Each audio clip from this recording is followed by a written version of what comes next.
Okay. Good morning all. Welcome to NIDS Academy.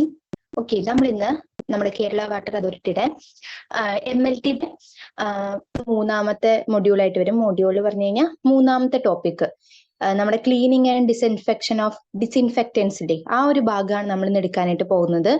Okay അല്ലേ? നമ്മുടെ basic laboratory ടെക്നിക്സിലത്തെ മൂന്നാമത്തെ topic കേട്ടോ. ക്ലീനിങ്ങും അതുപോലെ തന്നെ ഡിസ്ഇൻഫെക്ഷൻ, സ്റ്റെറിലൈസേഷനും നമുക്കില്ല, ക്ലീനിങ്ങും ഡിസ്ഇൻഫെക്ഷനും. Okay, cleaning and disinfection of ഡിസ്ഇൻഫെക്റ്റൻസിന്റെ ആ ഒരു ഭാഗം ഉണ്ടല്ലോ, അതാണ് നമ്മൾ ഇന്നത്തെ ക്ലാസ്സിൽ നമ്മൾ ഡിസ്കസ് ചെയ്യാനായിട്ട് പോകുന്നത്. ഓക്കെ ആണല്ലോ? അപ്പൊ എല്ലാവരും റെഡി ആണല്ലോ അല്ലെ? സോ നമുക്ക് നമ്മുടെ ക്ലാസ്സിലേക്ക് നമുക്ക് ടൈം കളയാതെ നമുക്ക് കടക്കാം. ഒന്നാമത്തെ ഭാഗം അല്ലെ, ക്ലീനിങ്. ക്ലീനിങ്ങിൽ വരുന്നത് എന്താണ്?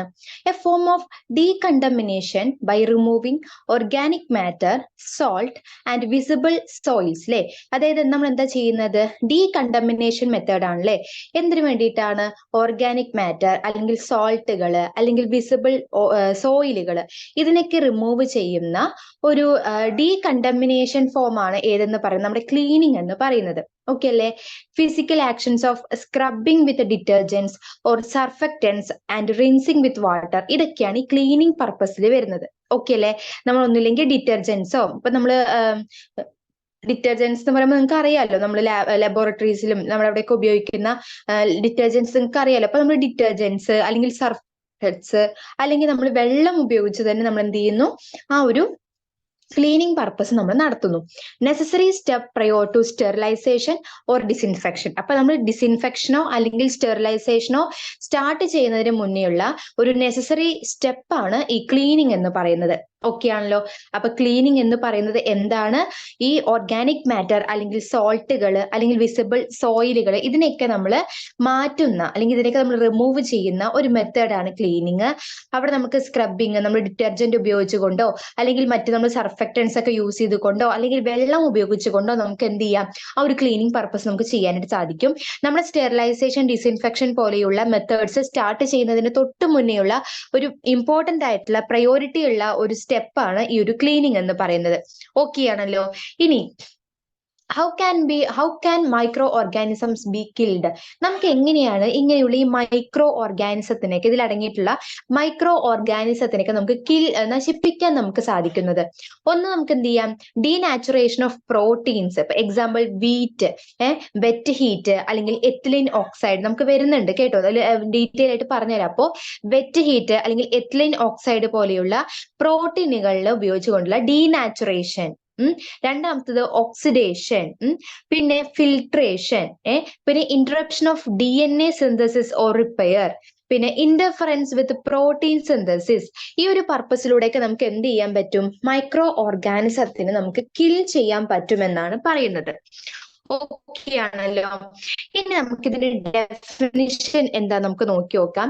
ഡെഫിനിഷൻ എന്ന് പറഞ്ഞു കഴിഞ്ഞാൽ the selective elimination of certain undesirable organisms in order to prevent their transmission achieved by action on their structure or metabolism irrespective of their functional state. എന്താ പറയുന്നത്?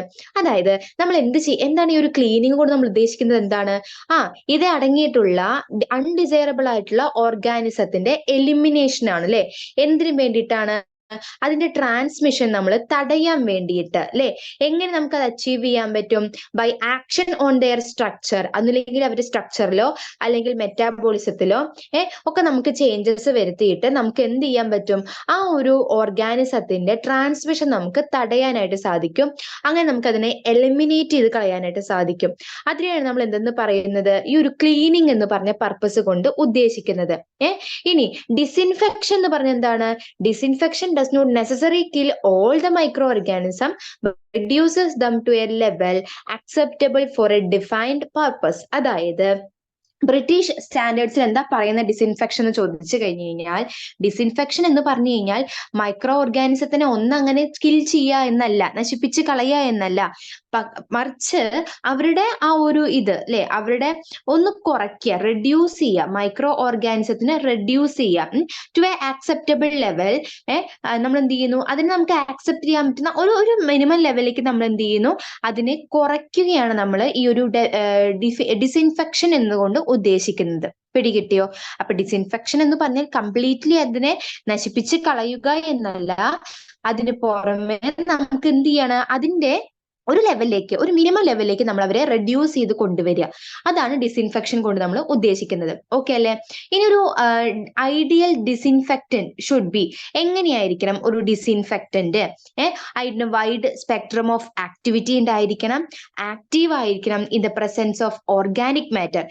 ഓർഗാനിക് മാറ്ററിന്റെ പ്രസൻസിലൊക്കെ അത് ഭയങ്കര ആക്റ്റീവ് ആയിരിക്കണം, സ്പീഡി ആക്ഷൻസ് ഉണ്ടായിരിക്കണം അല്ലെ, പെട്ടെന്ന് തന്നെ ആക്ഷൻസ് നടത്താനുള്ള കപ്പാസിറ്റി ഉണ്ടായിരിക്കണം, ഹൈ പെനിട്രേറ്റിംഗ് പവർ. പെനിട്രേറ്റ് ചെയ്യുക എന്ന് പറഞ്ഞാൽ എന്താ, ഈ തുളച്ച് പോകുന്ന ആൾക്കാർ നമ്മൾ പെനിട്രേറ്റിംഗ് എന്ന് പറയാം കേട്ടോ. അപ്പൊ ഹൈ പെനിട്രേറ്റിംഗ് പവർ അവർക്ക് ഉണ്ടായിരിക്കണം, സ്റ്റേബിൾ ആയിരിക്കണം, ടോക്സിക് ആവരുത്, കൊറോസീവ് ആവരുത്, ഇൻഎക്സ്പെൻസീവ് ആയിരിക്കണം.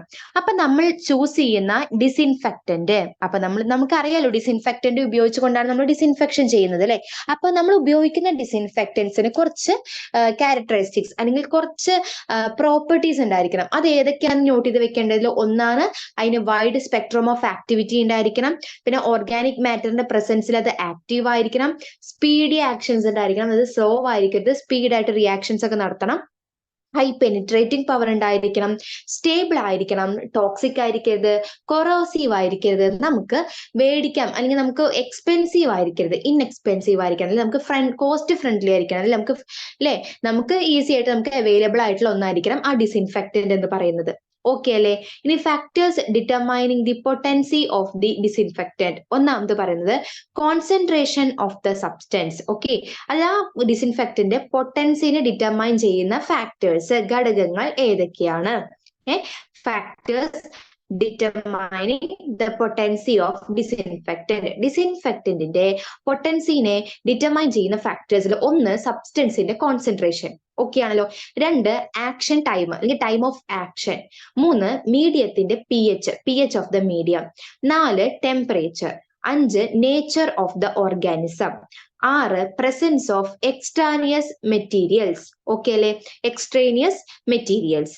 അപ്പൊ ഇത്രയും കാര്യങ്ങളാണ് ഒരു ഡിസിൻഫെക്റ്റന്റിന്റെ പൊട്ടൻസിനെ ഡിറ്റർമൈൻ ചെയ്യുന്ന ഫാക്ടേഴ്സ്. അപ്പൊ ഏതൊക്കെയായിരുന്നു? ഒന്നാമത് കോൺസെൻട്രേഷൻ, നമ്മുടെ സബ്സ്റ്റൻസിന്റെ കോൺസെൻട്രേഷൻ ആണ്. രണ്ട്, ടൈം ഓഫ് ആക്ഷൻ ആണ്. മൂന്ന്, മീഡിയത്തിന്റെ pH ആണ്. നാല്, ടെമ്പറേച്ചർ ആണ്. അഞ്ച്, ഓർഗാനിസത്തിന്റെ സ്വഭാവം അല്ലെ, നേച്ചർ എന്ന് പറയാം നമുക്ക്. പിന്നെ ആറാമത്തത് presence of extraneous materials, extraneous മെറ്റീരിയൽസിന്റെ പ്രസൻസ്. ഓക്കെ ആണല്ലോ. ഇനി നമ്മൾ ഉപയോഗിക്കുന്ന നമുക്ക് ഏതൊക്കെ ഡിസിൻഫെക്റ്റൻസിനെ അല്ലെങ്കിൽ കെമിക്കൽ ഏജൻസ് പറഞ്ഞു കഴിഞ്ഞാൽ ഏതൊക്കെ തരത്തിലുള്ള ഡിസിൻഫെക്റ്റൻസിനെ നമുക്ക് ലാബുകളിൽ ഉപയോഗിക്കാം? ഓക്കെ അല്ലെ? അപ്പൊ ക്ലീനിങ് എന്ന് പറയുന്നത് ഡിസിൻഫെക്ഷന്റെ പ്രയോറിറ്റി അല്ലെ, പ്രയോർ സ്റ്റെപ്പ് ആണെന്ന് പറഞ്ഞു നമ്മള്. ഡിസിൻഫെക്ഷൻ എന്ന് പറഞ്ഞു കഴിഞ്ഞാൽ മൈക്രോ ഓർഗാനിസത്തിനെ കിൽ ചെയ്യുക എന്നല്ല അർത്ഥം, പക്ഷെ ഒരു മിനിമം ലെവലിലേക്ക് അതിനെ കൺട്രോൾ ചെയ്ത് റെഡ്യൂസ് ചെയ്യുക എന്നാണ് അർത്ഥം. ഇനി ഒരു ഡിസിൻഫെക്റ്റന്റ് എങ്ങനെയായിരിക്കണം അല്ലെ? ഇൻഎക്സ്പെൻസീവ് ആയിരിക്കണം, പെനിട്രേറ്റിംഗ് പവർ ഉണ്ടായിരിക്കണം, നോൺ ടോക്സിക് ആയിരിക്കണം, കൊറോസീവ് ആയിരിക്കരുത്, അങ്ങനെയുള്ള കാര്യങ്ങളൊക്കെ. പിന്നെ അതിന്റെ പൊട്ടൻസി ഡിറ്റർമൈൻ ചെയ്യുന്ന ഫാക്ടേഴ്സ് ഏതൊക്കെയാ നമ്മൾ പറഞ്ഞു അല്ലെ? കോൺസെൻട്രേഷന്റെ കാര്യം പറഞ്ഞു, ടൈം ഓഫ് ആക്ഷന്റെ കാര്യം പറഞ്ഞു. ഓക്കെ ആണല്ലോ. അതിനുശേഷം നമ്മൾ പറയുന്നത് ഏതൊക്കെ തരത്തിലുള്ള ഡിസിൻഫെക്റ്റൻസുകളാണ് നമ്മൾ ലാബുകളിൽ ഉപയോഗിക്കുന്നത്. അതില് ആൽക്കഹോൾസ് വരുന്നുണ്ട്. ആൽക്കഹോൾസ് വരുന്നുണ്ട്. ആൽക്കഹോൾസില് നമ്മുടെ ഈഥൈൽ, അതുപോലെ ഐസോപ്രൊപ്പൈൽ, പിന്നെ മീഥൈൽ, ഇത്തരത്തിലുള്ള ഡിസിൻഫെക്റ്റന്റുകളാണ് നമ്മൾ ലാബുകളിൽ ഉപയോഗിക്കുന്നത്. അപ്പൊ ലാബുകളിൽ ഉപയോഗിക്കുന്ന ആൽക്കഹോൾസില് ഈഥൈല്, ഐസോപ്രൊപ്പൈല്, മീഥൈല് വരുന്നുണ്ട്. പിന്നെ ആൽഡിഹൈഡുകളില് ഫോർമാൽഡിഹൈഡും ഗ്ലുട്രാൽഡിഹൈഡുമാണ് നമ്മൾ ഉപയോഗിക്കുന്ന ആൽഡിഹൈഡുകൾ. അപ്പൊ ഡിസിൻഫെക്റ്റൻസ് ആയിട്ട് യൂസ് ചെയ്യുന്ന ആൽഡിഹൈഡുകളില് ഫോർമാൽഡിഹൈഡും ഗ്ലുട്രാഡിഹൈഡും ഉണ്ടായിരിക്കും.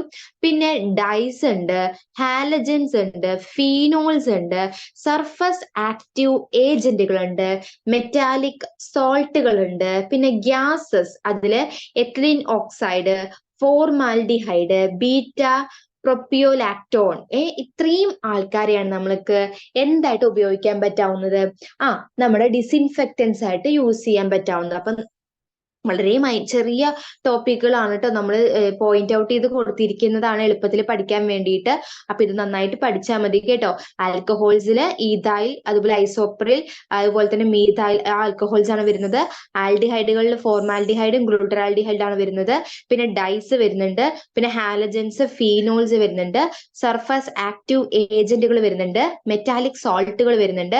ഗ്യാസസില് എത്തിലീൻ ഓക്സൈഡും ഫോർമാൽഡിഹൈഡും ബീറ്റ പ്രൊപ്പിയോലാക്ടോണും ഇത്രയും ആൾക്കാരാണ് ഈ ഗ്യാസസിൽ വരുന്നത്. ഓക്കെ അല്ലേ? ഇനി ഡിസിൻഫെക്ഷന്റെ ലെവൽസ് എന്ന് പറയുന്നത് 3 ലെവൽസ് ആയിട്ടാണ് ഡിസിൻഫെക്ഷൻ ഉള്ളത്.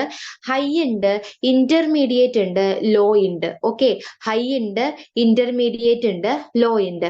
ഹൈ എന്ന് പറഞ്ഞു കഴിഞ്ഞാൽ കിൽസ് ഓൾ ദ ഓർഗാനിസംസ്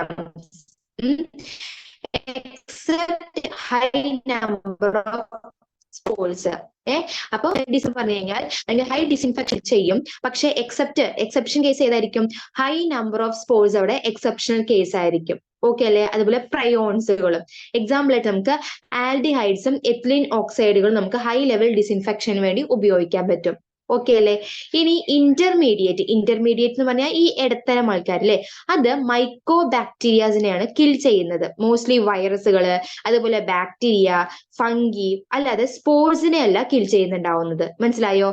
അവിടെ വരുന്നതാണ് അയോഡിൻ, എത്തനോള്, ക്ലോറിൻ ഒക്കെ നമുക്ക് എക്സാമ്പിൾ ആയിട്ട് പറയാൻ സാധിക്കും. പിന്നെ ലോ ലെവലിൽ വരുന്നത് kills some viruses and bacteria but not micro bacteria, spores. അപ്പൊ മൈക്രോ ബാക്ടീരിയയും സ്പോർസിനെയും ഒന്നും കിൽ ചെയ്യില്ല, അല്ലാതെ ചെറിയ ചെറിയ വൈറസുകളെയും ബാക്ടീരിയാസിനെയൊക്കെ കിൽ ചെയ്യുന്ന ആൾക്കാരെയാണ് നമ്മൾ ലോ ലെവൽ ഓഫ് ഡിസിൻഫെക്ഷനിൽ വരുന്നത്. അവിടെ ഇപ്പൊ നമ്മൾ പറയുകയാണെങ്കിൽ ക്വാർട്ടേർലി അമോണിയം കോമ്പൗണ്ട്സ്, മെർക്യൂറിയൽസ്, ഇതൊക്കെ ഈ ലോ ലെവൽ ഡിസിൻഫെക്ഷന്റെ എക്സാമ്പിൾ ആയിട്ട് നമുക്ക് പറയാൻ പറ്റും. അപ്പൊ 3 രീതിയിലാണ് ലെവൽസ് ഓഫ് ഇൻഫെക്ഷൻ വരുന്നത്.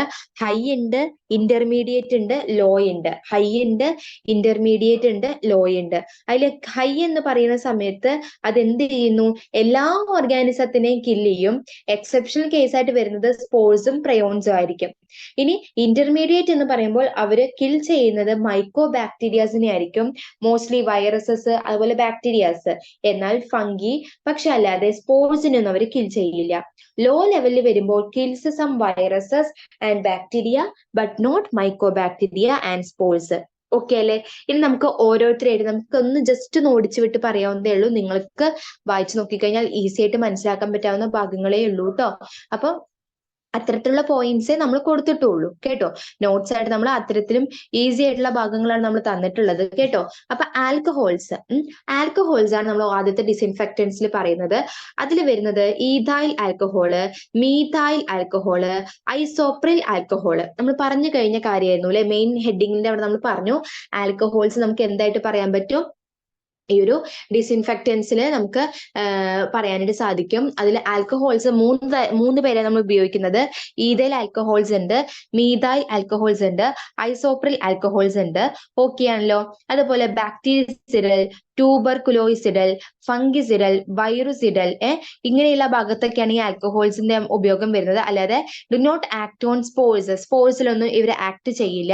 അവരുടെ ഒപ്റ്റിമം കോൺസെൻട്രേഷൻ എന്ന് പറയുന്നത് നമ്മൾ പറഞ്ഞില്ലേ, കോൺസെൻട്രേഷൻ ഓഫ് ദ സബ്സ്റ്റൻസ് അത് 60 to 90 ഡിഗ്രി ആയിരിക്കും.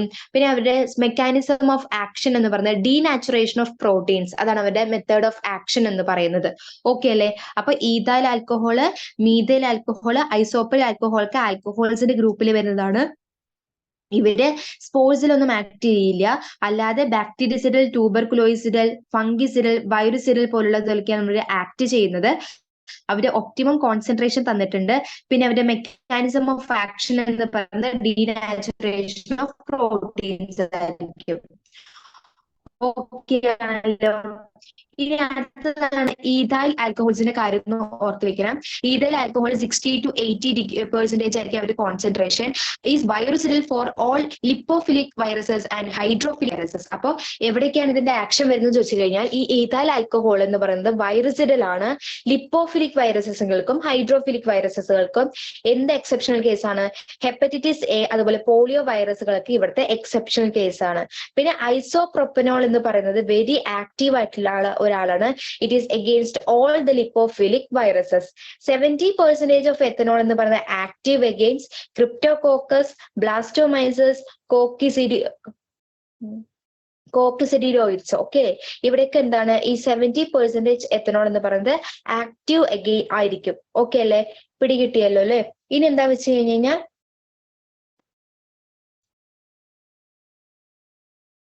യെസ്, ഇനി അവരുടെ യൂസസ് എന്ന് പറഞ്ഞു കഴിഞ്ഞാൽ എവിടേക്കാണ് നമ്മൾ ഓറൽ തെർമോമീറ്റേഴ്സ്, അതുപോലെ സിസേഴ്സ്, സ്റ്റെതസ്കോപ്പുകള്, ഇവിടെയൊക്കെയാണ് നമ്മൾ ഈ ഒരു ടൈപ്പുള്ള ആൽക്കഹോളിക് ഡിസിൻഫെക്റ്റൻസ് നമ്മൾ യൂസ് ചെയ്യുന്നത് കേട്ടോ. ഓറൽ തെർമോമീറ്റേഴ്സില്, അതുപോലെ സിസേഴ്സില്, സ്റ്റെതസ്കോപ്പുകളിലൊക്കെ ആയിരിക്കും നമ്മൾ ഉപയോഗിക്കുന്നത്. അവരുടെ ഡിസഡ്വാൻറ്റേജസ് എന്ന് പറയുന്നത് as the lack of sporicidal action, നമ്മൾ പറഞ്ഞൂലേ ഈ സ്പോർട്സിലൊക്കെ ഇവരുടെ ആക്ഷൻ വളരെ കുറവായിരിക്കും നമ്മൾ പറഞ്ഞൂലേ. അപ്പോ they are not recommended for equipments and surgical materials അല്ലെ. അവരുടെ ആക്ഷൻസ് എന്ന് പറയുന്നത് ഈ സ്പോർട്സില് അല്ലെ, അതാണ് സ്പോറിസിഡൽ എന്ന് പറയുന്നത് കേട്ടോ. ഈ സ്പോർട്സില് ഇവരുടെ ആക്ഷൻസ് കുറവായത് കൊണ്ട് നമ്മൾ ഇവരെ എന്തിനു വേണ്ടി റെക്കമെൻഡ് ചെയ്യില്ല. അതായത് നമ്മൾ സർജിക്കൽ മെറ്റീരിയൽസ്, നമ്മൾ ഓപ്പറേഷൻ ഒക്കെ ചെയ്യില്ലേ, അതിന് വേണ്ട മെറ്റീരിയൽസ് ഉണ്ടാവുമല്ലോ, അതുപോലെ അവിടുത്തെ എക്യുപ്മെന്റ്സ് ഒക്കെ ഉണ്ടാവുമല്ലോ, അതൊക്കെ നമ്മൾ ക്ലീൻ ചെയ്യാൻ അല്ലെങ്കിൽ ഡിസിൻഫെക്റ്റൻ ചെയ്യാനായിട്ട് നമ്മൾ ഉപയോഗിക്കാറില്ല. They damage the lensed instruments and tonometer tips. Methyl alcohol is toxic and not used nowadays. Okay അല്ലെ. അപ്പൊ ഇവരെന്ത് ചെയ്യുന്ന പറയുന്നത് ഡാമേജ് ലെൻസ്ഡ് ഇൻസ്ട്രുമെന്റ്സ് അല്ലെ, ലെൻസ്ഡ് ഇൻസ്ട്രുമെന്റ്സിനെ ഡാമേജ് ചെയ്യും. അതുപോലെ ടോണോമീറ്ററിന്റെ ടിപ്സുകളൊക്കെ ഡാമേജ് ചെയ്യുന്നത് കൊണ്ട് തന്നെ നമ്മൾ പൊതുവെ മീഥൈൽ ആൽക്കഹോൾ, നമ്മൾ ആൽക്കഹോൾസിന്റെ കേസിൽ പറഞ്ഞ ആളാണ് അല്ലെ, ഈ മീഥൈൽ ആൽക്കഹോൾസ് നമ്മളിപ്പോ കുറച്ചു കാലങ്ങളായിട്ട് നമ്മൾ എന്ത് ചെയ്യുന്നില്ല, ഈ ഒരു ലബോറട്ടറീസിലൊന്നും നമ്മൾ യൂസ് ചെയ്യുന്നില്ല. കാരണം എന്തുകൊണ്ടാ, അത് ടോക്സിക് ആയതുകൊണ്ട്. ഓക്കെ അല്ലെ. അപ്പൊ മീഥൈൽ ആൽക്കഹോൾസ് ടോക്സിക് ആയതുകൊണ്ട് തന്നെ നമ്മൾ അവരെന്ത് ചെയ്യുന്നില്ല, നമ്മുടെ ലാബ്സിലൊന്നും നമ്മൾ യൂസ് ചെയ്യുന്നില്ല. കേട്ടല്ലോ. ഓക്കെ അല്ലെ. അതാണ് ആൽക്കഹോൾസിന്റെ ഭാഗത്ത് വരുന്നത്. ഇനി വരുന്നതാണ് ആൽഡിഹൈഡ്സ്. അതിൽ ഫോർമാൽഡിഹൈഡ് ഉണ്ടാവും, ഗ്ലൂട്ടറാൽഡിഹൈഡ് ഉണ്ടാവും, ഓർത്തോഫ്താലാൽഡിഹൈഡ് ഉണ്ടാവും. ഓക്കെ അല്ലെ. അപ്പൊ നമുക്ക് ഇതിൽ ഫോർമാൽഡിഹൈഡും ഗ്ലൂട്ടറാൽഡിഹൈഡും ഒന്ന് നോക്കി നോക്കാം. ഫോർമാൽഡിഹൈഡ് എന്ന് പറയുമ്പോൾ ബാക്ടീരിയലാണ്, സ്പോറിസിഡലാണ്, വൈറസിഡലാണ്. ഓക്കെ അല്ലെ. യൂസ്ഡ് ടു പ്രിസർവ് സ്പെസിമെൻസിനെ പ്രിസർവ് ചെയ്യാൻ വേണ്ടിയിട്ടാണ് നമ്മൾ ഈ ആൽഡിഹൈഡ്സിനൊക്കെ നമ്മൾ ഉപയോഗിക്കുന്നത്. For destroying anthrax spores in hair and wool അല്ലെ, ഹെയർസിലും വൂളിലൊക്കെ ഉള്ള ആന്ത്രാക്സ് സ്പോർസിനെ ഡിസ്ട്രോയ് ചെയ്യാൻ വേണ്ടിയിട്ട് നമുക്ക് ആൽഡിഹൈഡ് നമുക്ക് യൂസ് ചെയ്യാം. 10% formalin containing 0.5% sodium tetraborate is used to clean metal instruments. അപ്പൊ നമ്മൾ മെറ്റൽ ഇൻസ്ട്രുമെന്റ്സിനെ ക്ലീൻ ചെയ്യാൻ വേണ്ടിയിട്ട് നമുക്ക് ഈ 10% ഫോർമാനില് 0.5% സോഡിയം ടെട്രാബോറേറ്റ് ആയിട്ടുള്ള ആ ഒരു ഭാഗം അല്ലെ, അത് ഉപയോഗിച്ചുകൊണ്ട് നമുക്ക് എന്ത് ചെയ്യാൻ പറ്റും, മെറ്റൽ ഇൻസ്ട്രുമെന്റ്സിനെ നമുക്ക് ക്ലീൻ ചെയ്യാനായിട്ട് സാധിക്കും എന്നാണ് പറയുന്നത്. ഓക്കെ അല്ലെ. ഇനി ഗ്ലൂട്ടറാൽഡിഹൈഡിലേക്ക് പോയി കഴിഞ്ഞാൽ ഹൈ ലെവൽ ഡിസിൻഫെക്റ്റന്റ് ആണ് ആൻഡ് കെമിക്കൽ സ്റ്റെറിലന്റ് ആണ് ഈ glutaraldehyde. In aqueous solution not സ്പോറിസിഡൽ ആയിരിക്കും. If activated by using alkalizing agents to change the pH to 7.5 to 8.5 and become sporicidal. അപ്പൊ എന്താ പറയുന്നത്, ഈ ഗ്ലൂട്ടറാൽഡിഹൈഡ് എന്ന് പറയുന്നത് ഒരു ഹൈ ലെവൽ ഡിസിൻഫെക്റ്റന്റ് ആണ്. ഓക്കെ അല്ലെ. അതുപോലെ തന്നെ ഒരു കെമിക്കൽ സ്റ്റെറിലന്റ് കൂടിയാണ്. ഇനി അവരുടെ അക്വ സൊല്യൂഷൻസില് അവരെന്തല്ല, സ്പോറിസിഡൽ അല്ല. ഗ്ലൂട്ടറാൽഡിഹൈഡ് അക്വ സൊല്യൂഷൻസിൽ സ്പോറിസിഡൽ അല്ല. പക്ഷേ നമ്മൾ എന്ത് ചെയ്യാണ്, നമ്മൾ അതിനെ ആൽക്കലൈസ് ചെയ്യാന്ന് വിചാരിക്കാം. എങ്ങനെയാണ് ആൽക്കലൈസ് ചെയ്യായിരുന്നു കേട്ടോ. ആൽക്കലൈസേഷൻ എങ്ങനെയാണ് നടക്കുന്നത്, ബൈ ആഡിങ് അല്ലെ. നമ്മൾ എന്ത് ചെയ്യുന്നു, അതിന്റെ pH 7.5 നിന്നും 8.5 കൂട്ടി. അപ്പൊ ഏകദേശം അത് ആൽക്കലൈൻസിറ്റായിട്ട് മാറിയില്ലേ. അങ്ങനെ കൂടി വരുമ്പോൾ എന്തുണ്ടാവുന്നു, അവര് സ്പോറിസിഡലായിട്ട് മാറുന്നു. ഓക്കെ അല്ലെ. അപ്പൊ സ്പോറിസിഡിൽ അല്ലാത്ത ആളായിരുന്നു, നമ്മളതിനെ ആൽക്കലൈനിറ്റി കൂട്ടിയില്ലേ 7.5 8.5 ആൽക്കലൈനിറ്റി കൂട്ടിയപ്പോൾ അതെന്തായിട്ട് മാറി, സ്പോറിസിഡിലായിട്ട് മാറി. ഓക്കെ അല്ലെ. അപ്പൊ ഫോർമാൽഡിഹൈഡ് കിട്ടി, ഗ്ലൂട്ടറാൽഡിഹൈഡ് കിട്ടി. ഇനി അവരുടെ യൂസസ് എന്തൊക്കെ, അതിന്റെ ഉപയോഗങ്ങൾ ചോദിച്ചു കഴിഞ്ഞാൽ endoscope, spirometry, dialysers, transducers, anaesthesia equipments, plastic trocars. Okay, ഇവിടേക്കാണ് ഇതിന്റെ യൂസസ് വരുന്നത്. ഓക്കെ, എവിടേക്കാണ് അപ്പൊ യൂസസിൽ വരുന്നത്? എൻഡോസ്കോപ്പ് അറിയാലോ, ഇതൊക്കെ നമ്മൾ കേട്ടിട്ടുള്ളതായിരിക്കും. എൻഡോസ്കോപ്പുകള്, പിന്നെ സ്പൈറോമെട്രി, പിന്നെ ഡയാലിസേഴ്സ്, പിന്നെ ട്രാൻസ്ഡ്യൂസേഴ്സ്, അനസ്തേഷ്യ എക്യുപ്മെന്റ്സ്, പ്ലാസ്റ്റിക് ട്രോക്കേഴ്സ് കേട്ടോ. ഇവിടേക്കാണ് ഈ ഒരു ആരുടെ യൂസസ് വരുന്നത്? ഇപ്പൊ നമ്മൾ പഠിച്ച ആൽഡിഹൈഡിന്റെ യൂസസ് വരുന്നത്. ഓക്കെ അല്ലെ? ഇനി അഡ്വാൻറ്റേജ് എന്ന് പറഞ്ഞു കഴിഞ്ഞാൽ നമ്മൾ നേരത്തെ പറഞ്ഞ ഓർമ്മയുണ്ടോ? ആരുടെ കാര്യം? നമ്മുടെ മീഥൈൽ ആൽക്കഹോൾ ടോക്സിക് ആണെന്ന് പറഞ്ഞില്ലേ? അത് വെച്ച് നോക്കുമ്പോൾ ഇത് നോൺ കൊറോസീവ് ആണെന്നാണ് അതിന്റെ അഡ്വാൻറ്റേജ്. ഡിസ്അഡ്വാൻറ്റേജ് കൂടി ഒന്ന് നോക്കി വെക്കണം. If not properly cleansed colitis occurs in endoscopy patients. Okay അല്ലെ? അപ്പൊ എന്താണ്, നമ്മൾ പ്രോപ്പർ ആയിട്ട് നമ്മൾ ക്ലെൻസ് ചെയ്തിട്ടില്ല എന്നുണ്ടെങ്കിൽ, ഇപ്പൊ എൻഡോസ്കോപ്സ് ഒക്കെ ഇല്ലേ, പ്രോപ്പർ ആയിട്ട് നമ്മൾ ക്ലെൻസ് ചെയ്തിട്ടില്ല എന്നുണ്ടെങ്കിൽ എന്തുണ്ടാവുന്നു? എൻഡോസ്കോപ്പി ചെയ്യുന്ന പേഷ്യൻസിൽ കൊളിറ്റിസ് എന്ന് പറഞ്ഞിട്ടുള്ളതൊക്കെ നമ്മൾ ഉണ്ടാവാനുള്ള ചാൻസ് ഉണ്ട്. അതുപോലെ ഐ എക്യുപ്മെന്റ്സ് ചെയ്തിട്ടില്ലെങ്കിൽ കെരാട്ടോപ്പതി, അതുപോലെ health care workers with chronic exposure, dermatitis, asthma, and rhinitis. Okay, ഇതൊക്കെ കാണാനുള്ള ചാൻസ് ഉണ്ടാകും. ഓക്കെ അല്ലെ? അപ്പൊ നമ്മൾ പ്രോപ്പർ ആയിട്ട് നമ്മൾ ക്ലെൻസ് ചെയ്തിട്ടില്ല എന്നുണ്ടെങ്കിൽ ഇത്തരത്തിലുള്ള ഹെൽത്ത് കെയർ വർക്കേഴ്സിൽ, അതുപോലെ ഐ എക്യുപ്മെന്റ്സിൽ, ഇതിലൊക്കെ എന്തുണ്ടാവുന്നു? ഇതിൻ്റെതായിട്ടുള്ള പോരായ്മകൾ നമുക്ക് ഉണ്ടാവും.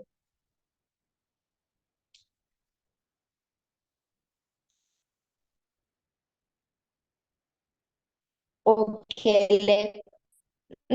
ഇതാണ് ഇതിന്റെ അഡ്വാൻറ്റേജസിൽ വരുന്നതും ഡിസ്അഡ്വാൻറ്റേജസിൽ വരുന്നതും.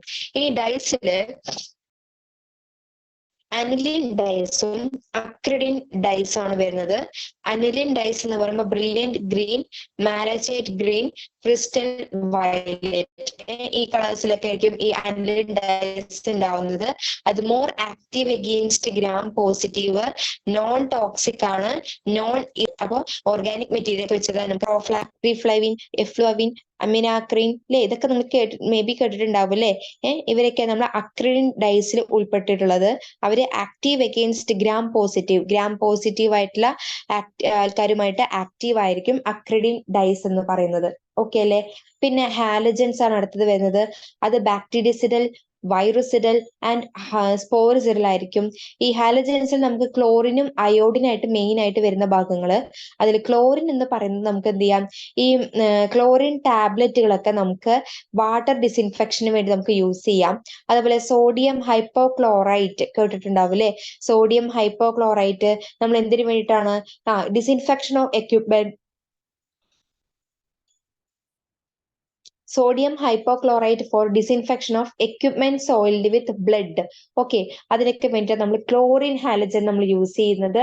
ഓക്കെ അല്ലെ? പിന്നെ അതിൽ വരുന്ന ഹൈപ്പോക്ലോറൈറ്റ്സ് വരുന്നുണ്ട്. അത് ഓർഗാനിക് മെറ്റീരിയൽസ് വെച്ച് നമുക്ക് പെട്ടെന്ന് തന്നെ ഇനാക്ടിവേറ്റ് ചെയ്യാൻ പറ്റുന്ന ഒരാളാണ് ഹൈപ്പോക്ലോറൈറ്റ്സ്. അത് മെറ്റൽസും ടെക്സ്റ്റൈൽസിലൊക്കെ കൊറോസീവ് ആയിരിക്കും. പിന്നെ നമുക്കത് ആസിഡുമായിട്ടോ അതുപോലെ തന്നെ ഒന്നും നമുക്ക് മിക്സ് ചെയ്യാൻ പറ്റില്ല. എന്തുകൊണ്ടാന്ന് വെച്ച് കഴിഞ്ഞാൽ അത് ആസിഡൊക്കെ ആയിട്ട് മിക്സ് ചെയ്ത് കഴിഞ്ഞ് കഴിഞ്ഞാൽ ക്ലോറിൻ ഗ്യാസ്, ടോക്സിക് ആയിട്ടുള്ള ക്ലോറിൻ ഗ്യാസ് എമിറ്റ് ചെയ്യാനുള്ള ചാൻസ് ഉണ്ട്.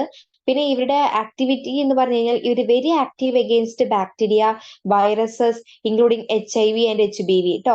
HIV HBV വൈറസുകൾ അല്ലെ, അവരുടെ ഇടയ്ക്കൊക്കെ ഇതെന്നായിരിക്കും ഭയങ്കര ആക്റ്റീവ് ആയിരിക്കും. ഇതിന്റെ മറ്റു പേരുകൾ എന്ന് പറയുന്നത് ക്ലോറോസ്, ഡെമറ്റോസ്, പിന്നെ മിൽട്ടൺ, പിന്നെ ഡൈവേഴ്സോൾ BX, അതൊക്കെയാണ് ഇതിന്റെ മറ്റ് ട്രേഡ് നെയിംസ് എന്ന് പറയുന്നത്. ഏതിന്റെ? ഹൈപ്പോക്ലോറൈഡ്സിന്റെ. ഓക്കെ അല്ലെ? പിന്നെ അയോഡിൻ. അയോഡിൻ എന്ന് പറയുന്നത് മോസ്റ്റ് അല്ലെങ്കിൽ മോർ സ്പോറിസിഡൽ ദാൻ ക്ലോറിൻ. ക്ലോറിനെക്കാട്ടിൽ ഏറ്റവും കൂടുതൽ സ്പോറിസിഡൽ ആയിട്ടുള്ള ആള് അയോഡിൻ ആണ്. അത് നമ്മൾ used in aqueous and alcoholic solution as skin disinfectant. Okay അല്ലെ? നമ്മൾ അക്വസ് ആൽക്കഹോളിക് സൊല്യൂഷൻസിലൊക്കെ നമ്മൾ അവരെ സ്കിൻ ഡിസിൻഫെക്റ്റന്റ് ആയിട്ട് നമ്മൾ യൂസ് ചെയ്യുന്നുണ്ട്. എക്സാമ്പിൾ ആണ് പോവിഡോൺ അയോഡിൻ പ്രിപ്പറേഷൻ. പിന്നെ അയോഡോസ് ഫോൾസ് എന്ന് പറഞ്ഞു കഴിഞ്ഞാൽ ഓർഗാനിക് കോമ്പൗണ്ട്സ് ആണ് that slow the release of iodine. അയോഡിന്റെ സ്ലോനെ കുറയ്ക്കുന്ന ഓർഗാനിക് കോമ്പൗണ്ടുകളാണ്. Steadily supplies the iodine over long periods, increases the penetration, more active. Okay, അതാണ് അയോഡോ ഫോഴ്സ് എന്ന് പറഞ്ഞു കഴിഞ്ഞാൽ. അപ്പൊ അയോഡോ ഫോഴ്സുകൾ എന്ന് പറയുന്നത് ഓർഗാനിക് കോമ്പൗണ്ട് ആണ്, പക്ഷെ അത് എന്ത് ചെയ്യുന്നു? അയോഡിന്റെ റിലീസിനെ സ്ലോ ചെയ്യുന്നു അല്ലെ. പിന്നെ സ്റ്റെഡിലി സപ്ലൈസ്, എന്ത് സപ്ലൈ ചെയ്യുന്നു? Iodine over long periods, increases the penetration and more active ആയിരിക്കും. ഇനി ഫീനോൾസ് ആണ് ഇപ്പൊ നമുക്ക് പഠിക്കാനായിട്ടുള്ളത്. ഫീനോൾസ് എന്ന് പറയുന്നത് was initially used by Lister as a germicide in his pioneering work on antiseptic surgery. Okay, നമ്മൾ ഫീനോൾസ് നമ്മൾ ആദ്യം ഇനിഷ്യലായിട്ട് നമ്മൾ യൂസ് ചെയ്തിട്ടുണ്ടായിരുന്നത് ജെർമിസൈഡ് ഒക്കെ ആയിട്ടായിരുന്നു. ആന്റിസെപ്റ്റിക് സർജറിയിലൊക്കെ ജെർമിസൈഡ് ആയിട്ടാണ് നമ്മൾ ഫീനോൾസിനൊക്കെ യൂസ് ചെയ്തിട്ടുണ്ടായിരുന്നത്. പിന്നെ ഇതിന്റെ മെക്കാനിസം ഓഫ് ആക്ഷൻ എന്ന് ചോദിച്ചു കഴിഞ്ഞാൽ protoplasmic poison penetrates the cell wall and precipitate the cell proteins. അപ്പോൾ ഈ ഫീനോൾസിലുള്ള പ്രോട്ടോപ്ലാസ്മിക് പോയിസൺ എന്ന് പറഞ്ഞിട്ടുള്ളത് എന്ത് ചെയ്യുന്നു, ഈ സെൽ വാളിലൂടെയൊക്കെ പെനിട്രേറ്റ് ചെയ്ത് പോയിട്ട് എന്തിനെ പ്രസിപ്പിറ്റേറ്റ് ചെയ്യുന്നു, സെൽ പ്രോട്ടീനെ പ്രസിപ്പിറ്റേറ്റ് ചെയ്യുന്നു. ഇതാണ് അവരുടെ mechanism of action.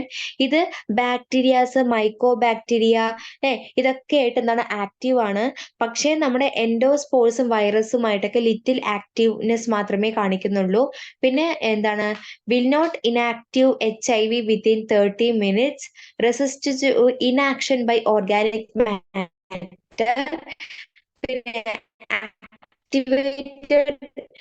Activity reduce alkaline pH. ഒക്കെ ഇതിന്റെ ആക്ടിവിറ്റി കുറയുന്നു. യൂസ്ഫുൾ ടു ഡിസ് ആണ് ക്ലിയർസോൾ, ഹൈക്കോലിൻ, സ്റ്റെറിക്കോൾ, ലൈസോൾ, ഡെറ്റോൾ. കേട്ടോ, അപ്പൊ ലൈസോൾ ഡെറ്റോൾ ഒക്കെ അറിയാം. നമ്മൾ താറ തുടയ്ക്കാൻ വേണ്ടി ഉപയോഗിക്കുന്ന ലൈസോളും ഡെറ്റോളൊക്കെ നിങ്ങൾക്ക് അറിയാമായിരിക്കും അല്ലെ. നമ്മള് ഡെയിലി നമ്മൾ നിത്യജീവിതത്തിൽ നമുക്ക് ഈസി ആയിട്ട് അറിയാവുന്ന 2 എക്സാമ്പിൾസ് ആണ് അല്ലെ. ലൈസോളും ഡെറ്റോളൊക്കെ വരുന്നത് ഈ ഫീനോൾസ് ഒക്കെ നമ്മൾ എന്തിനു വേണ്ടിയിട്ടാണ്, നമ്മൾ സർഫസ് ക്ലീൻ ചെയ്യാൻ വേണ്ടിയിട്ട് അല്ലെ, ടൈൽസിന്റെ മുകളിലൊക്കെ നമ്മളിങ്ങനെ ഉരച്ച് പിടിപ്പിക്കാറുണ്ട് അല്ലെ. ഓക്കെ, അപ്പൊ ഇതൊക്കെ എന്താണ്, ഇതിന്റെ ഒരു എക്സാമ്പിൾ ആയിട്ട് വരുന്ന ഭാഗങ്ങളാണ്. പിന്നെ ഗ്യാസ്, ഏറ്റവും ലാസ്റ്റ് ഭാഗമാണ് ഗ്യാസ്. അതിൽ വരുന്ന എത്തിലീൻ ഓക്സൈഡ് ആണ് നമ്മൾ പഠിക്കാനായിട്ടുള്ളത്. Widely used for resterilising packaged and heat sensitive devices like sharp needles and blades. അപ്പോൾ നമ്മുടെ ഈ ആര് സ്റ്റെറിലൈസ് ചെയ്യാൻ വേണ്ടിയിട്ട് packaged heat sensitive devices, heat sensitive ആയിട്ടുള്ള പാക്കേജ്ഡ് ഡിവൈസുകൾ ഉണ്ടാവില്ല. ഇപ്പൊ നമ്മൾ ഷാർപ്പായിട്ടുള്ള കത്തികള്, ബ്ലേഡുകള് നമ്മൾ ഈ പ്രത്യേകിച്ച് നമ്മൾ സർജിക്കൽ തിയേറ്ററിൽ, ലബോറട്ടറിയിലൊക്കെ നമ്മൾ യൂസ് ചെയ്യില്ലേ. അപ്പൊ അങ്ങനെയുള്ള ആൾക്കാർക്ക് വേണ്ടിയിട്ട് നമ്മൾ എത്തിലീൻ ഓക്സൈഡ് യൂസ് ചെയ്യുന്നത്. ഇറ്റ് ഈസ് നോൺ കൊറോസീവ് ആയിരിക്കും. പിന്നെ safe four most plastic and polythene materials. പിന്നെ നമുക്ക് എന്താ പറയാൻ പറ്റും, it is preferred method for sterilising അല്ലെ. അതുപോലെ തന്നെ ഹീറ്റ് ലാബിൽ ടബിങ്സ്, വൈറക്ടോമി cutters, ക്രിയോബ്രോബ്സ്, light Pipers, laser probes അല്ലെ. ഇവിടെയൊക്കെ നമുക്ക് എന്ത് ചെയ്യാൻ പറ്റും, ഈ ഒരു ഇത് യൂസ് ചെയ്യാനായിട്ട് സാധിക്കും. ഓക്കെ അല്ലെ. ഇതാണ് ഗ്യാസിന്റെ ഭാഗത്ത് വരുന്നത്. ഓക്കെ, അപ്പൊ നമ്മൾ ജസ്റ്റ് അല്ലെ നമ്മൾ ഓടിച്ച് പറഞ്ഞു വിട്ടു എന്ന് പറഞ്ഞു കഴിഞ്ഞു കഴിഞ്ഞാൽ ഇത് പോയിന്റ് ഔട്ട് ചെയ്തിട്ടാണ് കൊടുത്തിട്ടുള്ളത്. സോ നിങ്ങൾക്ക് വായിച്ചാൽ തന്നെ ഈസി ആയിട്ട് മനസ്സിലാവും അല്ലെ. ബേസിക് ലബോറട്ടറി ടെക്നിക്സ് നമുക്ക് ഈസി ആയിട്ട് മനസ്സിലാവും. ഇത് കൂടാതെ തന്നെ നമ്മൾ ഒരു PDF കൂടി നിങ്ങൾക്ക് ഷെയർ ചെയ്തിട്ടുണ്ട്. ഒരു PDF എന്ന് പറയുമ്പോൾ ശ്രദ്ധിച്ചോളൂ, കാണിച്ചു തരാം.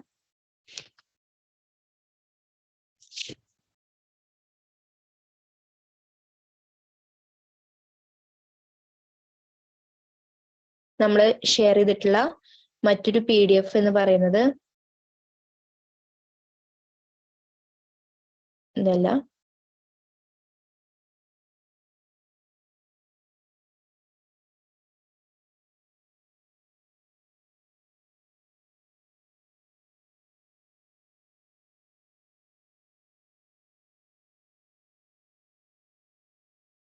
ഇത് കണ്ടോ, നമ്മൾ ക്ലീനിങ്ങും ഡിസിൻഫെക്ഷൻ എന്നൊക്കെ പറഞ്ഞിട്ട് ഈ ഒരു PDF നമ്മൾ ഷെയർ ചെയ്തിട്ടുള്ളതാണ് കേട്ടോ. ഇതിൽ നമുക്ക് കുറച്ചും കൂടി ഡീറ്റെയിൽ ആയിട്ട് പ്രീ ക്ലീനിങ് കണ്ടോ, അങ്ങനെ കുറച്ചും കൂടി ഡീറ്റെയിൽ ആയിട്ട് നമുക്ക് തന്നിട്ടുണ്ടെന്ന് മാത്രം.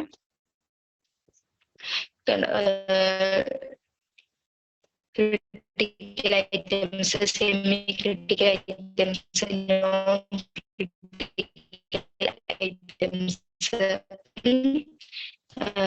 പിന്നെ എന്താ നമ്മുടെ ഡിസിൻഫെക്ഷന്റെ ഭാഗം. ഓക്കെ, പാസ്ചറൈസേഷൻ ആൻഡ് ബോയിലിംഗ് നമ്മൾ എങ്ങനെ ചെയ്യണം, അതായത് പിന്നെ കെമിക്കൽ ഡിസിൻഫെക്ഷൻ കേട്ടോ. പിന്നെ ഹൈ ലെവൽ ഡിസിൻഫെക്ഷൻ കണ്ടോ, ഹൈ ലെവൽ ഡിസിൻഫെക്റ്റൻസ് HLDs എന്നൊക്കെ നമ്മൾ പറയും. അതുപോലെ തന്നെ ഇന്റർമീഡിയറ്റ് ലെവൽ ഡിസിൻഫെക്റ്റൻസ്. ഓക്കെ, പിന്നെ നമ്മൾ ലോ ലെവൽ ഡിസിൻഫെക്റ്റൻസ്. അപ്പൊ ഇത്രയേ ഉള്ളൂ ഈ ഭാഗത്ത്. സ്റ്റെറിലൈസേഷൻ നമുക്ക് ആവശ്യമില്ല, ഇത്രയേ ഉള്ളൂ നമ്മുടെ ഈ ഭാഗത്ത്. അപ്പൊ ഇതിനും കുറച്ചും കൂടിയും പോയിന്റ് PDF ഉള്ളത്. ഓക്കെ, നമുക്ക് ഏതാ ECC ഉള്ളത്? Effective clean pre clean devices offer requires chemicals combined with mechanical action and heat. ഇത് വീണ്ടും ഞാൻ വായിച്ചു കഴിഞ്ഞ് ബുദ്ധിമുട്ടിക്കുന്നില്ല നിങ്ങൾ.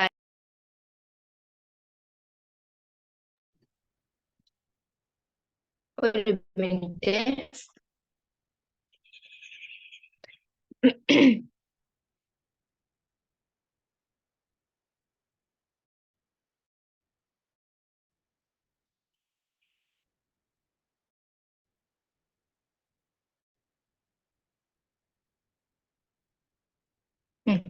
കണ്ടോ എന്താണ് പറഞ്ഞിട്ടുള്ളത്? ആഫ്റ്റർ ക്ലീനിങ് ഓർ ഡിസിൻഫെക്ഷൻ നമ്മൾ എന്ത് ചെയ്യണം എന്നാ പറഞ്ഞിട്ടുള്ളത്? After cleaning or disinfection items must be rinsed and flushed thoroughly to remove any chemical residues and then dried. കേട്ടല്ലോ? അപ്പൊ നമുക്ക് വായിച്ചാലേ ഈസി ആയിട്ട് മനസ്സിലാവുന്ന ഭാഗങ്ങളേ ഉള്ളൂ അല്ലെ.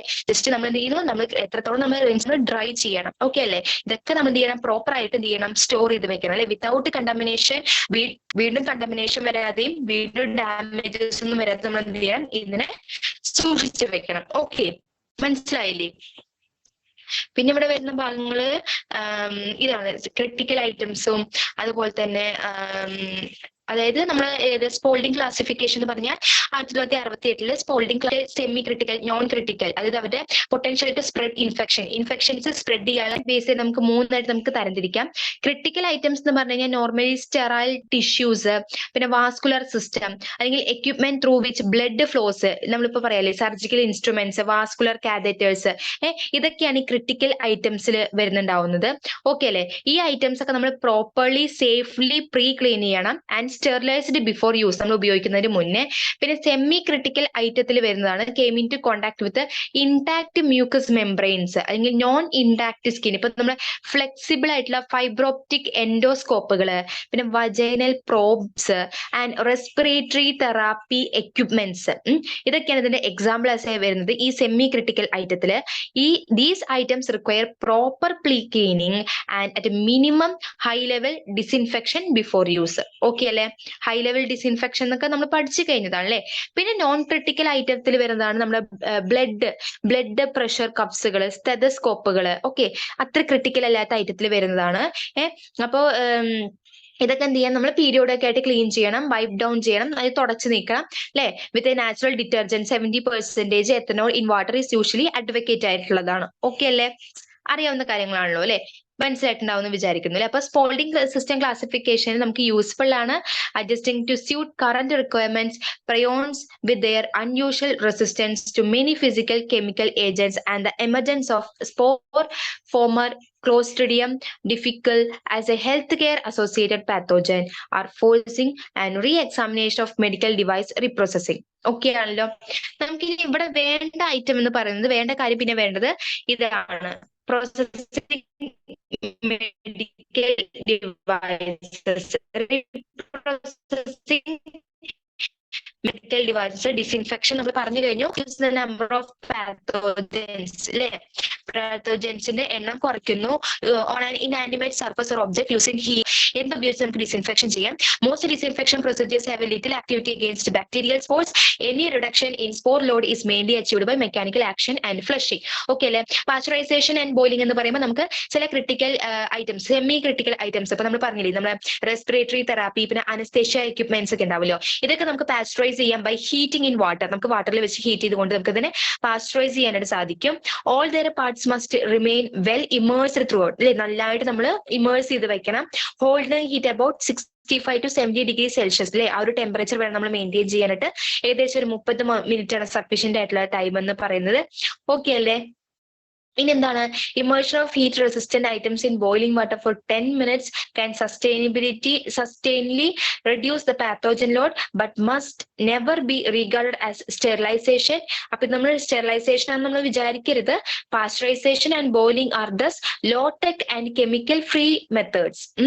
treated items must be retrieved carefully for safe transport and storage. Okay അല്ലെ? പിന്നെ chemical disinfection എന്ന് പറയുന്ന സമയത്ത് കോമൺ കെമിക്കൽ ഡിസിൻഫെക്റ്റൻസിൽ ഇൻക്ലൂഡഡ് ആയിട്ടുള്ളതാണ് ആൽക്കഹോൾസ്. നമ്മൾ പറഞ്ഞു അല്ലെ, ഈതൽ ആൽക്കഹോൾ ഒക്കെ പറഞ്ഞത് ഓർമ്മയുണ്ടല്ലോ. ക്ലോറിൻ കോമ്പൗണ്ടുകൾ, glutaraldehyde, orthophthalaldehyde, hydrogen peroxide, parasitic acid,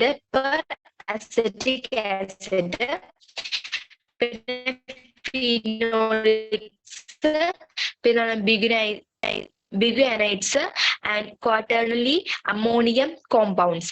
Such chemicals can be used alone or in combination. നമ്മൾ പറഞ്ഞു കഴിഞ്ഞ കാര്യമാണ് അല്ലേ? ഓക്കെ അല്ലേ?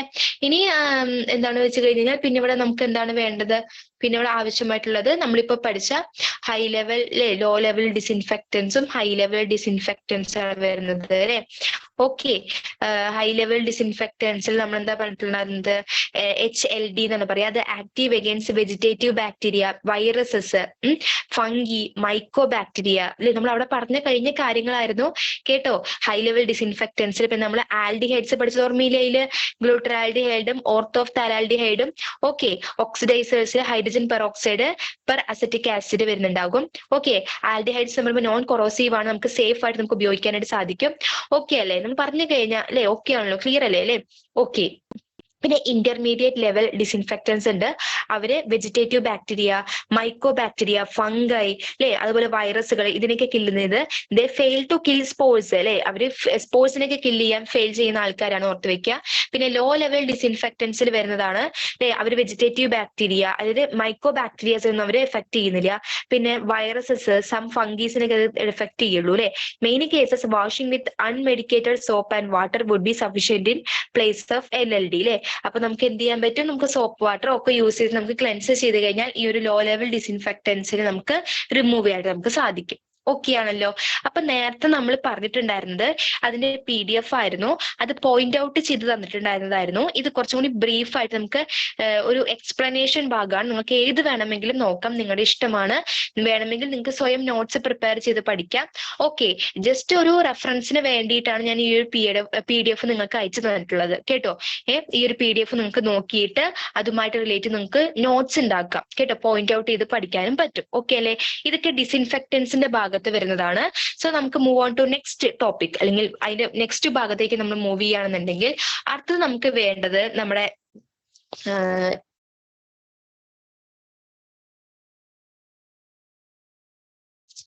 Specimen handling. ഈ ഒരു ഭാഗമാണ് കേട്ടോ, പ്രോപ്പർ ഹാൻഡ്ലിംഗ് ഓഫ് സ്പെസിമെൻ. അതായത് preparing samples for testing is one of the most routine, most critical process to ensure accurate result in the clinical laboratory അല്ലെ. നമ്മൾ എന്ത് ചെയ്യുന്നു? നമ്മൾ ടെസ്റ്റ് ചെയ്യാൻ വേണ്ടി നമ്മൾ സാമ്പിൾസ് ഒക്കെ കൊടുക്കും അല്ലെ. അപ്പൊ അത് എന്താണ്, നമ്മൾ ആ ഒരു സാമ്പിൾ കളക്ട് ചെയ്യുന്ന ആ ഒരു പ്രോസസ് എന്ന് പറയുന്നത് നമുക്ക് ആക്യുറേറ്റ് ആയിട്ടുള്ള റിസൾട്ടുകൾ കിട്ടണമെന്നുണ്ടെങ്കിൽ അത് നമ്മൾ റുട്ടീൻ ആയിട്ടും അല്ലെ, അതൊരു ക്രിട്ടിക്കൽ ആയിട്ടുള്ള ഒരു പ്രോസസ് ആണ് നമ്മുടെ സാമ്പിൾ കളക്ഷൻ അല്ലെങ്കിൽ സാമ്പിൾസ് പ്രിപ്പയർ ചെയ്യുക എന്ന് പറഞ്ഞിട്ടുള്ള കാര്യം അല്ലെ. ഇംപ്രോപ്പർലി ഹാൻഡിൽഡ് സാമ്പിൾസ്, നമ്മൾ പ്രോപ്പർ ആയിട്ടല്ല നമ്മൾ സാമ്പിൾസ് ഹാൻഡിൽ ചെയ്യുന്നതെന്നുണ്ടെങ്കിൽ നമുക്ക് റിസൾട്ടുകൾ മിസ്ലീഡിംഗ് റിസൾട്ടുകൾ നമുക്ക് കിട്ടുന്നു. And compromise the function of diagnostic instruments അല്ലെ. അപ്പൊ നമ്മുടെ ഡയഗ്നോസിസും അതനുസരിച്ച് വ്യത്യാസങ്ങൾ വരുന്നുണ്ടാവും അല്ലെ. പിന്നെ specimens must be handled in a safe manner and according to appreciable legal requirements or guidance. Okay അല്ലെ? നമുക്ക് കിട്ടുന്ന സ്പെസിമെൻസ് നമ്മൾ എന്ത് ചെയ്യണം? നമ്മൾ സേഫ് ആയിട്ട് വേണം ഹാൻഡിൽ ചെയ്യാനായിട്ട്. ഓക്കെ ആണല്ലോ? അതിനൊരു ഗൈഡൻസ് ഒക്കെ ഉണ്ടാവും അല്ലേ. Use universal precautions when handling specimens containing blood or other പൊട്ടണിട്ടുണ്ടല്ലോ അല്ലെ. അപ്പൊ അങ്ങനെയുള്ള ബ്ലഡ് സാമ്പിൾസുകളോ അല്ലെങ്കിൽ മറ്റ് ഇൻഫെക്ഷ്യസ് മെറ്റീരിയൽസോ നമ്മൾ ഹാൻഡിൽ ചെയ്യുന്ന സമയത്ത് നമ്മൾ എന്ത് ചെയ്യണം? യൂണിവേഴ്സൽ പ്രിക്കോഷൻസ് നമ്മൾ എന്ത് ചെയ്യണം? അത് യൂസ് ചെയ്യണം. ഹാൻഡ്ലിംഗ് ഓഫ് സ്പെസിമെൻ, എങ്ങനെയാണ് സ്പെസിമെൻ നമ്മൾ ഹാൻഡിൽ ചെയ്യുന്നത്? ഓക്കെ അല്ലെ? നമ്മൾ എന്ത് ചെയ്യണം? Specimens must be collected in an appropriate specimen container. നമ്മൾ എന്ത് എന്ത് ചെയ്യണം, സ്പെസിമെൻ കണ്ടെയ്നർ ഉണ്ടാവും. ഇപ്പൊ നമ്മൾ ബ്ലഡ് ഒക്കെ നമ്മൾ കളക്ട് ചെയ്യുന്നത് നിങ്ങൾ കണ്ടിട്ടുണ്ടാവില്ലേ, നിങ്ങൾ ലബോറട്ടറീസിലൊക്കെ പോയി കഴിഞ്ഞാൽ കണ്ടിട്ടുണ്ടാവും. ബ്ലഡ് സാമ്പിൾസ് ഒക്കെ നമ്മൾ അവർ കളക്ട് ചെയ്തിട്ട് ഒരു ട്യൂബിലേക്ക് കൺവേർട്ട് ചെയ്യുന്നതായിട്ട് കണ്ടിട്ടുണ്ടാവും അല്ലേ. ഓക്കെ, അപ്പൊ നമ്മൾ സ്പെസിമെൻസ് ഒക്കെ മസ്റ്റ് ബി കളക്ട്, അതിന്റെ അപ്രോപ്രിയേറ്റ് ആയിട്ടുള്ള സ്പെസിമെൻ കണ്ടെയ്നേഴ്സിൽ വേണം നമ്മൾ കളക്ട് ചെയ്യാനായിട്ട് to maintain the integrity of the specimen. പിന്നെ ടെസ്റ്റ് ഇൻഫോർമേഷൻ ഷീറ്റ് എന്ന് പറഞ്ഞാൽ specify the type of container or collection kit that should be used to collect the sample. Okay അല്ലെ, അതെന്ത് ചെയ്യണം, സ്പെസിഫൈ ചെയ്തിരിക്കണം. ഇനി നമ്മൾ കളക്ട് ചെയ്തതിന് ശേഷം സ്പെസിമെൻസ് മസ്റ്റ് ബി ലാബിൾഡ്. എങ്ങനെ ലാബിൾ ചെയ്യണം, with the patient's full name, അല്ലെങ്കിൽ ഒന്നില്ലെങ്കിൽ പേഷ്യന്റിന്റെ നെയിമോ അല്ലെങ്കിൽ യൂണിക് കോഡുകളോ അല്ലെ നമ്മൾ എന്ത് ചെയ്യണം വെച്ചിട്ട് വേണം നമ്മൾ ആ സാമ്പിൾസ് നമ്മൾ ലാബിൾ ചെയ്യാനായിട്ട്. And one other unique identifier such as the admission or identification or accession number. അപ്പൊ എന്ത് വേണമെങ്കിലും നമുക്ക് യൂസ് ചെയ്യാം കേട്ടോ. മെയിൻലി നിങ്ങൾ കൂടുതലും കണ്ടിട്ടുണ്ടാവുന്നത് ചിലപ്പോൾ മിക്കവാറും ഹോസ്പിറ്റൽസിലോ അല്ലെങ്കിൽ ലാബ്സിലൊക്കെ നമ്മൾ പേര് എഴുതി വെക്കുന്നതായിരിക്കും നമ്മൾ കണ്ടിട്ടുണ്ടാവുന്നത്. അപ്പൊ ഒന്നില്ലെങ്കിൽ പേരോ അല്ലെങ്കിൽ മറ്റ് ഇമ്പോർട്ടന്റ് ആയിട്ടുള്ള ഒരു കോഡ് നമ്പറോ അല്ലെങ്കിൽ അതിൻ്റെതായിട്ടുള്ള അഡ്മിഷൻ നമ്പറോ അങ്ങനെ എന്തെങ്കിലുമൊക്കെ നമ്മൾ എന്തെങ്കിലും അല്ല അതിൻ്റെതായിട്ടുള്ള സംഭവങ്ങൾ കേട്ടോ, അതിൻ്റെതായിട്ടുള്ള കാര്യങ്ങൾ ഐഡന്റിറ്റി, അതായത് ഒരാളുടേത് മറ്റൊരാളുടെ വ്യത്യസ്തമായിട്ട് അറിയത്തക്ക രീതിയിൽ നമ്മൾ എന്ത് ചെയ്യണം, ലാബിൾ ചെയ്തിട്ട് വേണം നമ്മൾ സൂക്ഷിക്കാനായിട്ട്.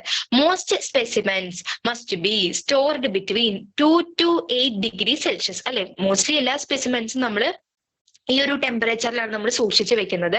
സ്പെസിഫിക് ഹാൻഡ്ലിംഗ് അല്ലെങ്കിൽ storage information is included in the test specific kit, instruction sheet and test information sheet. Okay അല്ലെ, അപ്പൊ സ്പെസിഫിക് ഹാൻഡ്ലിംഗ് സ്റ്റോറേജ് ഇൻഫോർമേഷൻ അല്ലെ, നമ്മൾ ഹാൻഡ്ലിങ്ങിന്റെയും സ്റ്റോറേജിന്റെയും ഇൻഫോർമേഷൻസ് ഒക്കെ എവിടെ ഇൻക്ലൂഡഡ് ആയിട്ടുണ്ടാവും, കിറ്റ് ഇൻസ്ട്രക്ഷൻ ഷീറ്റിലോ അല്ലെങ്കിൽ ടെസ്റ്റ് ഇൻഫോർമേഷൻ ഷീറ്റിലൊക്കെ ഇൻക്ലൂഡഡ് ആയിട്ടുണ്ടാകും. ഇനി പ്രിക്കോഷൻസ്, നമ്മൾ എന്തൊക്കെ മുൻകരുതലുകളാണ് നമ്മൾ സ്പെസിമെൻ ഹാൻഡിൽ ചെയ്യുമ്പോൾ എടുക്കേണ്ടതെന്ന് ചോദിച്ചു കഴിഞ്ഞു കഴിഞ്ഞാൽ, ഇപ്പൊ നമ്മൾ പറഞ്ഞില്ലേ ഇത്തരത്തിലുള്ള പ്രിക്കോഷൻസ് ഒക്കെ വേണം നമ്മൾ സ്പെസിമെൻസ് ഹാൻഡിൽ ചെയ്യുന്ന സമയത്ത് നമ്മൾ എടുക്കാനായിട്ട്. ഓക്കെ ആണല്ലോ അല്ലെ. ഇനി ഇതിൽ നമ്മൾ വരുന്ന മറ്റു ഭാഗങ്ങൾ, അതായത് പ്രിക്കോഷൻസിൽ വരുന്ന മറ്റു ഭാഗങ്ങൾ എന്തൊക്കെയാ ചോദിച്ചു കഴിഞ്ഞു കഴിഞ്ഞാൽ, യെസ് നമ്മളിപ്പോ പറഞ്ഞത് എന്തായിരുന്നു, സ്പെസിമെൻസ് ഹാൻഡിൽ ചെയ്യുന്ന സമയത്തുള്ള കാര്യം പറഞ്ഞത്. ഇനി പ്രിക്കോഷൻസ് നമ്മൾ എന്തൊക്കെ മുൻകരുതലുകൾ വേണം എടുക്കാനായിട്ട് ചോദിച്ചു കഴിഞ്ഞാൽ, avoid spilling the material over the rim, tightly screw on the cap of the container, wipe off any spilled material on its outside with tissue paper, deliver the specimen quickly to laboratory. Okay അല്ലെ, അപ്പൊ ഇത്രയും precautions വേണം നമ്മൾ എടുക്കാനായിട്ട്. Avoid spilling the material over the rim. Okay, tightly screw on the cap of the container. ഈ അതിന്റെ പുറത്ത് എന്തെങ്കിലുമൊക്കെ മെറ്റീരിയൽസ് ഉണ്ടെങ്കിൽ അതൊക്കെ നമ്മൾ ടിഷ്യൂ പേപ്പർ കൊണ്ട് തുടച്ച് നമ്മൾ എത്രയും വേഗം തന്നെ നമ്മൾ എന്ത് ചെയ്യണം, ലബോറട്ടറിയിലേക്ക് നമ്മുടെ സ്പെസിമെൻ നമ്മൾ ഹാൻഡിൽ ചെയ്യണം. All laboratory biological specimens should be regarded as hazardous and may be viewed as falling into one of the following categories. Routine specimens, in other words, those for which there is no history suggesting they present an increased biohazard. Okay അല്ലെ. ഇനി certain infected specimens regarded as possibly presenting a high biohazard include specimens from patients whose clinical history indicate the possibility of their suffering from the following: viral hemorrhagic fevers, hepatitis B, human immunodeficiency virus disease, അതായത് AIDS, and cultures of the following organisms. Okay, അപ്പൊ ഇവിടെ എന്താ പറയുന്നത്, all laboratory biological specimens, എല്ലാ laboratory biological സ്പെസിമെനുകളും നമ്മൾ hazardous ആയിട്ട് വേണം നമ്മൾ റിഗാർഡ് ചെയ്യാനായിട്ട്. Okay, and they may be viewed as falling into one of the following category. ഇപ്പൊ നമ്മൾ താഴെ പറയുന്ന കാറ്റഗറീസിൽ ഏതെങ്കിലും ഒന്നായിട്ട് നമുക്ക് അതിനെ വ്യൂ ചെയ്യാൻ സാധിക്കും. ഒന്നില്ലെങ്കിൽ റുട്ടീൻ സ്പെസിമെൻസ്, അല്ലെങ്കിൽ നമുക്ക് എന്ത് പറയാൻ പറ്റും, those for which there is no history suggesting they present an increased bio hazard. അതായത് സർട്ടൈൻ ഇൻഫെക്റ്റഡ് സ്പെസിമെൻസ്, നമ്മൾ ഇൻഫെക്റ്റഡ് ആയിട്ടുള്ള സ്പെസിമെനുകൾ ഉണ്ടാവുമല്ലോ, നമുക്കതിനെ എങ്ങനെ പറയാം, നമുക്ക് ഹൈ ബയോ ഹസാർഡ് ആയിട്ടുള്ള സ്പെസിമെനുകളാണെന്ന് പറയാം. അപ്പൊ അവര് ഇപ്പൊ നമ്മൾ എക്സാമ്പിൾ ആയിട്ട് പറയുകയാണെങ്കിൽ നമ്മുടെ ഇപ്പൊ നമ്മൾ പറഞ്ഞ ഫീവേഴ്സ്, വൈറൽ ഫീവേഴ്സ് ഒക്കെ ഉണ്ടാവില്ലേ, അതുപോലെ ഹെപ്പറ്റൈറ്റിസ് ബി, പിന്നെ എയ്ഡ്സ് പോലെയുള്ള human immuno deficiency virus disease, അതാണ് എയ്ഡ്സ് എന്ന് പറയുന്നത്. എയ്ഡ്സ് പോലുള്ള ഈ ഒരു ബയോ ഹസാർഡ് ആയിട്ടുള്ള ഹൈ റിസ്ക് ആയിട്ടുള്ള ഇൻഫെക്റ്റഡ് ആയിട്ടുള്ള സ്പെസിമെൻസ് ഒക്കെ നമ്മൾ ഹാൻഡിൽ ചെയ്യുന്ന സമയത്ത് എന്ത് ചെയ്യണം, അത്രയും നമ്മൾ പ്രിക്കോഷൻസ് എടുത്തിട്ട് വേണം നമ്മൾ ചെയ്യാനായിട്ട്. ഓക്കെ അല്ലേ? അപ്പൊ ഇതിന്റെ കൾച്ചറും ഒക്കെ നമ്മൾ എന്ത് ചെയ്യണം, വളരെ സൂക്ഷിച്ചിട്ട് വേണം നമ്മൾ ചെയ്യാനായിട്ട്. ഓക്കെ, അപ്പൊ ഇങ്ങനെയുള്ള പ്രിക്കോഷൻസ് നമ്മൾ എന്ത് ചെയ്യണം, എടുക്കണം. ഓക്കെ ആണല്ലോ?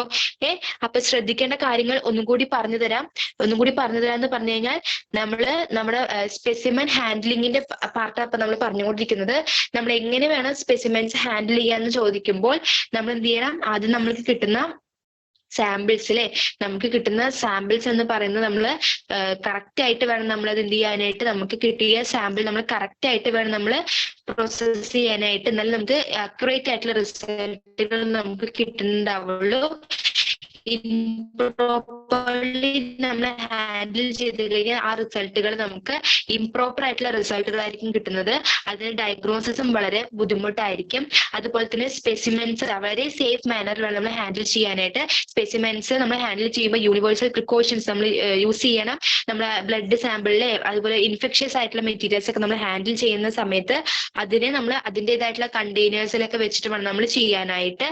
ഓക്കെ, പിന്നെ നമുക്ക് എന്തെങ്കിലും ഇതൊക്കെ ഉണ്ടെങ്കിൽ നമുക്ക് ടെസ്റ്റ് ഇൻഫോർമേഷൻ ഷീറ്റുകൾ, അതുപോലെ തന്നെ അതിന്റെ ഇൻസ്ട്രക്ഷൻ ഷീറ്റുകളൊക്കെ ഉണ്ടാവും. അതിലൊക്കെ നോക്കിയിട്ട് അതിന്റെ ഇൻസ്ട്രക്ഷൻസ് യൂസ് ചെയ്തിട്ട് വേണം നമ്മൾ അത് ഹാൻഡിൽ ചെയ്യാനായിട്ട്. ഓക്കെ, അതുപോലെ നമ്മൾ ലേബൽ ചെയ്യണം, മറക്കരുത്.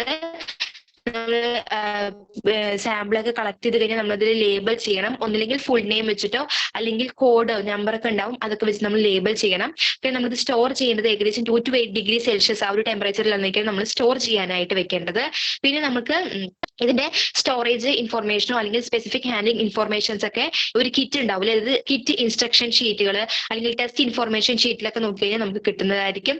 പിന്നെ പ്രിക്കോഷൻസ് എന്ന് പറഞ്ഞാൽ നമ്മൾ എന്തെങ്കിലും വളരെ ടൈറ്റ് ആയിട്ട് വേണം ആ ഒരു ക്യാപ്പ്, കണ്ടെയ്നറിന്റെ ക്യാപ്പ് നമ്മൾ അടിക്കാനായിട്ട്. പിന്നെ ഇതിന്റെ പുറത്ത് എന്തെങ്കിലുമൊക്കെ മെറ്റീരിയൽസ് ഉണ്ടെങ്കിൽ നമ്മൾ ടിഷ്യൂ കൊണ്ട് തുടയ്ക്കണം. ഓക്കെ അല്ലേ? ആസ് സൂൺ ആസ് എത്രയും പെട്ടെന്ന് നമുക്ക് അത് ലാബിലേക്ക് എത്തിക്കാൻ പറ്റുമോ അത്രയും പെട്ടെന്ന് നമ്മൾ ലാബിലേക്ക് എത്തിക്കണം. പിന്നെ ബയോളജിക്കൽ ഹസാർഡ് ആയിട്ടുള്ള നമ്മുടെ സ്പെസിമെനുകൾ, അതായത് പ്രത്യേകിച്ച് ഇൻഫെക്റ്റഡ് ഡിസീസുകൾ, നമ്മുടെ വൈറൽ ഫീവർ, അതുപോലെ ഹെപ്പറ്റൈറ്റിസ് ബി, പിന്നെ എയ്ഡ്സ് പോലുള്ള അതൊക്കെ നമ്മൾ നമ്മൾ ഹാൻഡിൽ ചെയ്യുന്ന സമയത്ത് അതിൻ്റെതായ രീതിയിലുള്ള പ്രിക്കോഷൻസ് വേണം നമ്മൾ യൂസ് ചെയ്യാനായിട്ട്. ഓക്കെ അല്ലേ? അപ്പൊ ഇത്രയാണ് നമ്മുടെ മൂന്നാമത്തെ, അതായത് ബേസിക് ലബോറട്ടറി ടെക്നിക്സിൽ മൂന്നാമത്തെ ടോപ്പിക്സിൽ നമുക്ക് വരുന്നത്. ഓക്കെ, നമ്മുടെ ക്ലീനിങ്ങും ഡിസ്ഇൻഫെക്ഷനും അതുമായിട്ട് ബന്ധപ്പെട്ടിട്ടുള്ള സ്പെസിമെൻ ഹാൻഡ്ലിങ്ങും. ഓക്കെ, ഇത്രയും ഭാഗങ്ങളേ ഉള്ളൂ. അപ്പൊ നിങ്ങൾക്ക് പോയിന്റ് ഔട്ട് ചെയ്ത് തന്നിട്ടുള്ളത് വളരെ ഈസി ആയിട്ട് മനസ്സിലാവാൻ വേണ്ടിയിട്ടാണ് കേട്ടോ. അപ്പൊ നന്നായിട്ട് വായിച്ചു നോക്കുക, ഉണ്ടെങ്കിൽ ക്ലിയർ ചെയ്തു പോവുക. ഓക്കെ, ഇതൊക്കെ നമുക്ക് തന്നെ ഈസി ആയിട്ട് നമുക്ക് ബുക്സ് ഒന്നും അല്ലെങ്കിൽ മറ്റ് റെഫറൻസ് ടെക്സ്റ്റുകളിൽ നമുക്ക് ഈസി ആയിട്ട് വായിച്ച് നോട്ട്സ് പ്രിപ്പയർ ചെയ്ത് പഠിക്കാൻ പറ്റാവുന്ന ഭാഗങ്ങളാണ് കേട്ടോ. ഈ ബേസിക് ചെയ്ത് പോവുക, നന്നായിട്ട് നോട്ട്സ് പഠിക്കാം. ഓക്കെ ആണല്ലോ? സോ നമുക്ക് എന്ത് ചെയ്യാം, മറ്റൊരു ക്ലാസ്സുമായിട്ട് വേറെ ദിവസം നമുക്ക് കാണാം. Thank you.